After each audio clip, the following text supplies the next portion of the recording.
bunları bildik. Bak bu düsturlar. Gün sabah. Nurcan, Aysel. Bak buradan çıkır. Aydındır. Yaxşı olan ki siz her birimiz düsturları yadımızda saklayaq.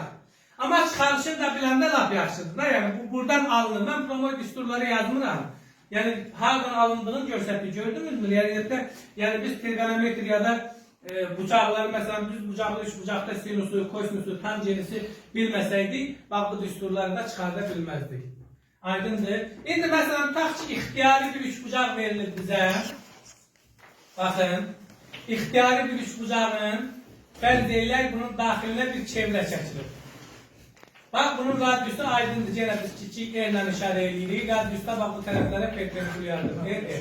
Bura A deyək, bura B deyək. Bu tərəfdə olsun C. Biz demiştik ki düstur yadınızdaydı. R bərabərdir 2S bölünsün A. Düsturu denən Nurcan yazın. Hayır sol. 2S R beraberdir. 2S bölünsün A plus B plus C. Düstur yadınızdadır. Şimdi bu düstur hardan alınır? Gelin ona bakalım. Bak bunu üç bucaklara tamamlayacağım. Bak bir üç bucak bu. Onda bu üç bucağın sahası ne olacak? A vurulsun R bölünsün 2. Düzdür. Təzəndən biz bunu bu tərəfi bir üç bucağa tamamlasak. Bak bu böyle bir üç bucak. Onsuz da radius toxunana nədir?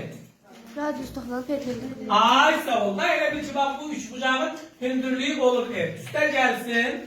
B vurulsun R bölünsün 2. Üste gel.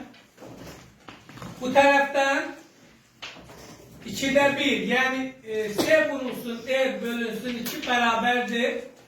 Üç bucağın sahəsi. Bak mesela tutaq ki bu A, B, C adlandırsam beraberdir S. Üç bucaq A, B, C. Elə bunu işarələyirəm bir dənə S ilə.